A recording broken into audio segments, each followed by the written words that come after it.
Hey everyone, this is a super interesting re-release episode of Eager to Know. This one is a compilation episode of my conversation with abstract painters.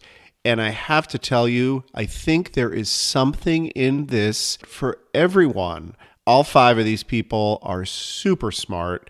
They're obviously very talented artists, and the way that they talk about their relationship with the art and our world, the world that we all experience, is very interesting, and I think you all will enjoy this. And I was suggesting in the intro and the outro for people to share the podcast with two people. I don't remember recording that, but I think that's a great idea. So if you can share Eager to Know with two people, that would be very much appreciated. Okay, enjoy my conversation with abstract artists. Another compilation episode, this one with abstract painters. I have spoken to many types of painters over the years, but the abstract painters hold a special sense of mystery for me. They approach painting in a manner that is very different from how I approach it. I have always been extremely curious about their process. What is especially amazing about many abstract painters is very often they are linear and analytical in their regular lives. Be sure to check out the full Eager to Know episodes for all five of these artists. The links are in the show notes. One additional thing, a favor I am asking of you. If you enjoy this podcast, please tell two people about it. Let them know you like Eager to Know and suggest that they check it out. If you can just let two people know about it, that would be really great. Okay, with that said, let's get going with this episode. First up is Mark Benja from the episode titled A New World. To me, when I see a blank canvas, it's very exciting to me because it's the start of something completely new. You know, there's just so much potential. I mean, you got this blank canvas. I can just start making marks. I mean, I'm not afraid to just start with something, whether it be pencil or even start with just paint, let it dry or wash and see where it takes me. I feel like artists should always be evolving and clarifying and perfecting. Even if you've got a piece of representational art that I've worked on, I mean, you always kind of question, is it finished or is it not finished? Is there something I can do to fix it, improve it?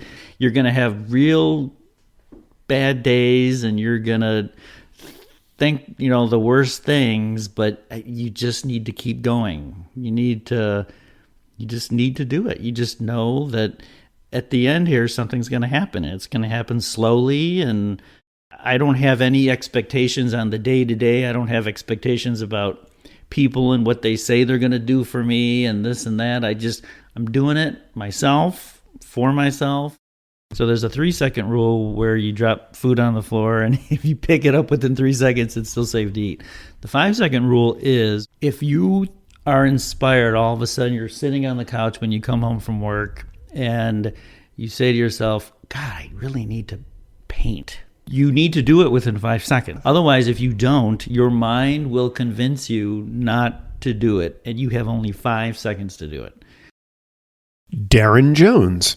So my very, very first series, I was trying to come up with an idea of what I wanted to paint. And I started off in a floral series, and it was all inspired by my mom's gardens that we grew up with. So the irises and sort of all of that. So I was automatically, initially when I started painting, taking something from outside, stirring it into this crazy brain, and then putting it onto a canvas. It always evolves. I haven't been doing the same collection for the 15 years that I've been painting. I've always keep evolving.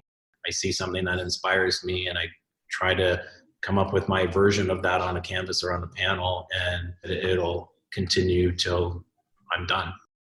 Like this time right now, I'm working on a commission for a client, but otherwise I know I'm going to just start creating something caused by what's going on in the world right now. So I might not be traveling, but what's going on outside is definitely affecting me inside. As a painter, I'm putting myself on the canvas. It's me, it's my passion, it's my blood, sweat, and tears that go on those panels. So when it comes to selling it or showing it, you're selling yourself. It's your soul, it's your heart, it's your passion that you're selling. So when you're told no, or you're not accepted for a show, or you start to question yourself, which is never, it's a dark hole you can go into, but you need to avoid it. I get almost sick to my stomach when I'm showing some new pieces that no one has ever seen before, that is a new evolution of something I've been working on that I'm incredibly proud of, but have no idea how the world's going to react to it.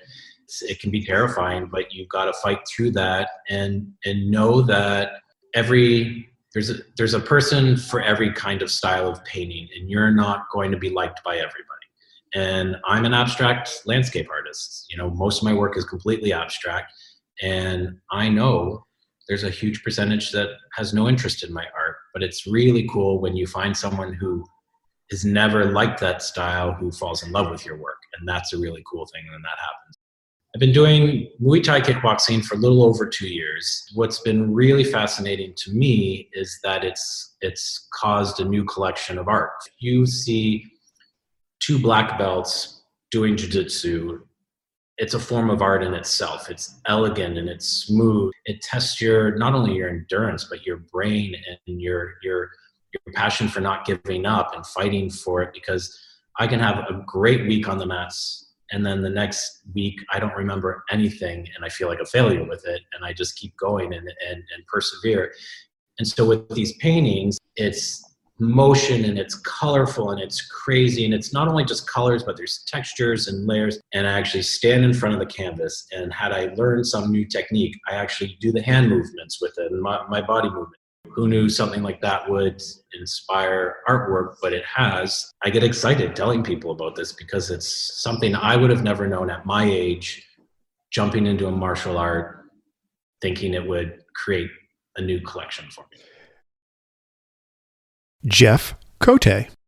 I would get frustrated because I couldn't produce what I had in my mind. I started to realize that it doesn't have to be perfect. It doesn't have to look like something. There's so much structure within the work that I do now. A lot of times I paint outlines, just completely doodle, and then start to go back in and fill in the spaces or abstract that doodle or drawing and whatnot. Every 30 paintings or so, I feel good about what I lay down in the first layer. Most of the time I let those layers dry and go back because it doesn't look right to me. It doesn't feel right. And I start to build up the layers. I have never not been able to finish a painting to my liking. I will eventually work on it until I like it, until it makes sense from a compositional perspective and from a palette perspective. It's fascinating to see what comes out on this canvas. It's fascinating to see the energy that comes out in each of these pieces. And one thing that I'm really surprised by is the energy that's expended during the creation of a piece. And it's not necessarily physical energy, but the emotional energy that is tapped into and released during that process. You have to get past the point of being uncomfortable with what ends up in the canvas. But at the end of the day, just start painting and see what comes out. And, hopefully you like it. It's a wonderful experience once you get into the groove of it. Sheila Aurora. I always thought that you have to think when you paint. With this abstract intuitive painting, you're sort of just letting it come out. You're really tapping inside of you and letting the painting tell you where it wants to go rather than trying to get to a finished outcome. I really just let the painting sort of guide the way for me. I like to just close my eyes, tap into how I'm feeling, and then lean into different colors that I'm feeling or marks, or if I'm really into a particular shape, I'll just go with it and run with it. So really just tapping into your body, learning how to feel, and then having that sort of come out of you and translate into the paint onto the canvas.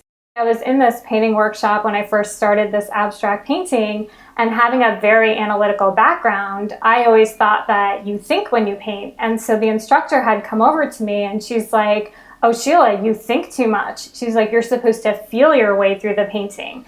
And I thought at first she was kidding, but then I realized she was serious, and that's how you paint these pieces. I try not to think at all and just really let my emotions carry me through the painting, and just let the painting tell you where it wants to go. So I think my paintings have gotten so much better just because I'm very present, my mind is there, I'm in the right flow state, because I'm always trying to get into that beautiful flow state when I'm painting. And I think those things that you mentioned, like the running or just clearing your mind, preparing yourself, it really helps and elevates your paintings to another level. I've always felt that I could read people pretty well and have a good feel in people by just meeting them. I think that's just the intuitive nature in me. And so I see that kind of in my paintings. Like, I'm very intuitive when it comes to using color or marks or shapes or composition. I think I've always just sort of naturally been able to read people pretty well and have a pretty good feel on like how people are.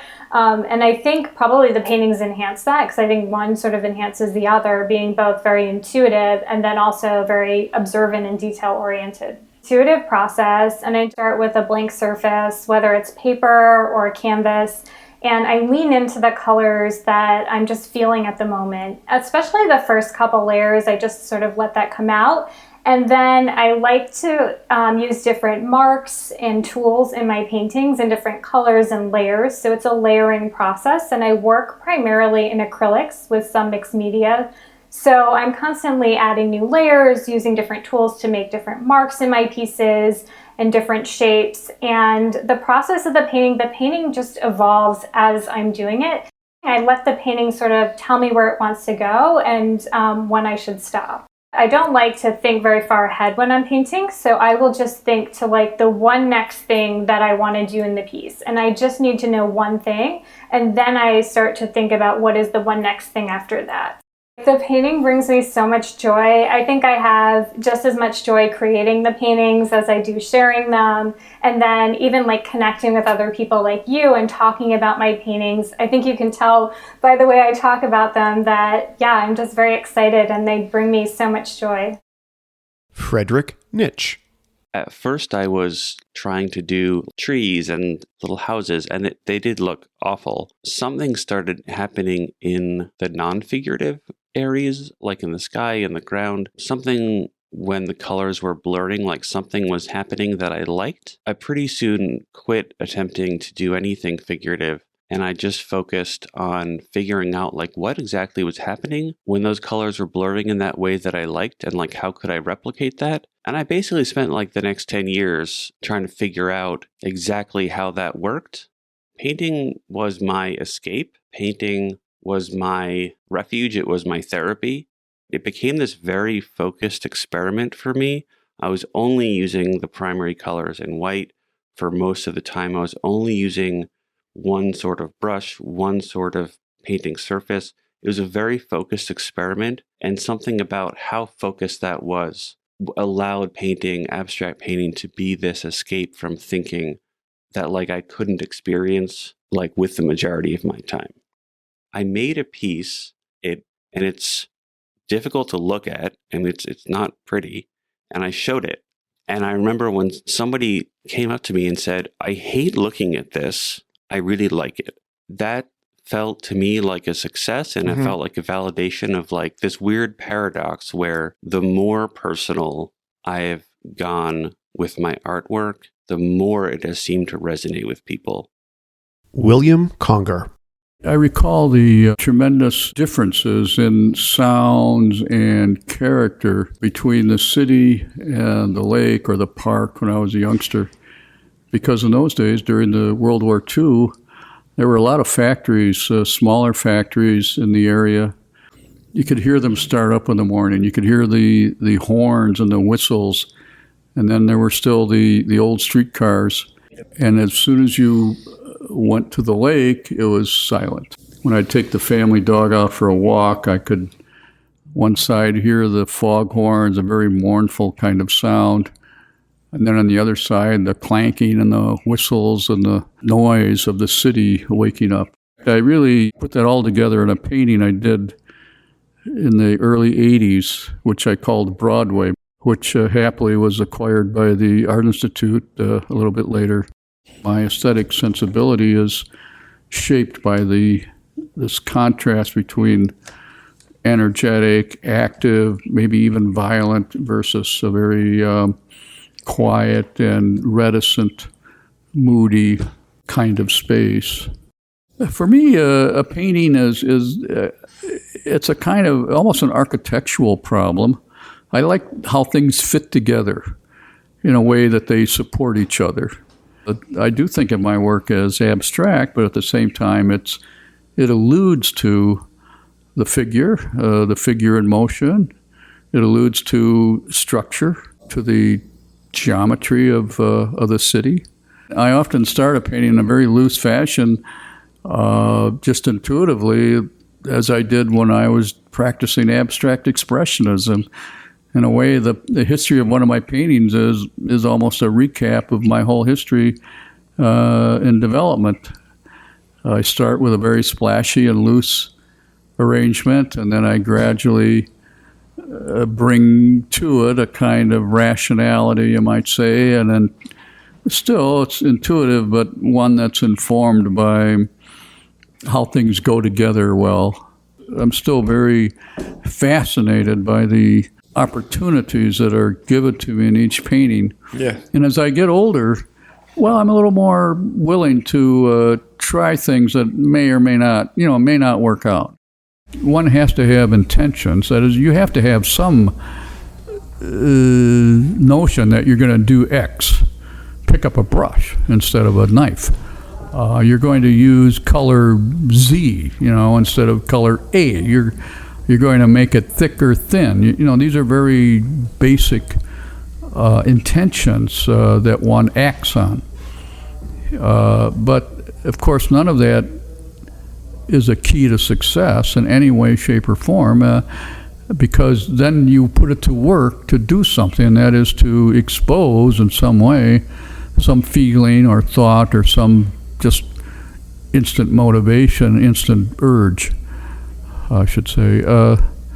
So I think in the way a philosopher might say, well, intentions are necessary but never sufficient. You have to have a plan to get you started, even it may be very simple or it may be elaborate, but in the end, the goal of the work is to express something that goes way beyond the mere presentation of intentions being followed through. Art is really fundamentally about ideas and how we develop our ideas and how we translate our experiences and feelings into ideas of one sort or another that have some kind of physical manifestation, whether it's the written word, whether it's music, whether it's architecture, painting, sculpture. All of these are expressions of something that is essentially an idea about experience. And it may not be well formed, it may not be resolved. In fact, seeking the resolution is part of the process. Thank you, William. And thank you to all of the abstract artists who shared a bit of themselves on this episode. Be sure to check out all 5 full conversations on these artists' Eager to Know episodes. The links to all 5 episodes can be found in the show notes. And again, if you could please tell 2 people about this podcast, it would be very much appreciated. My name is Ricky McGuckran, and you have been listening to Eager to Know, the podcast. If you haven't already, please go to Apple Podcasts and subscribe, rate, and review this podcast. Join me next week for another Eager to Know podcast.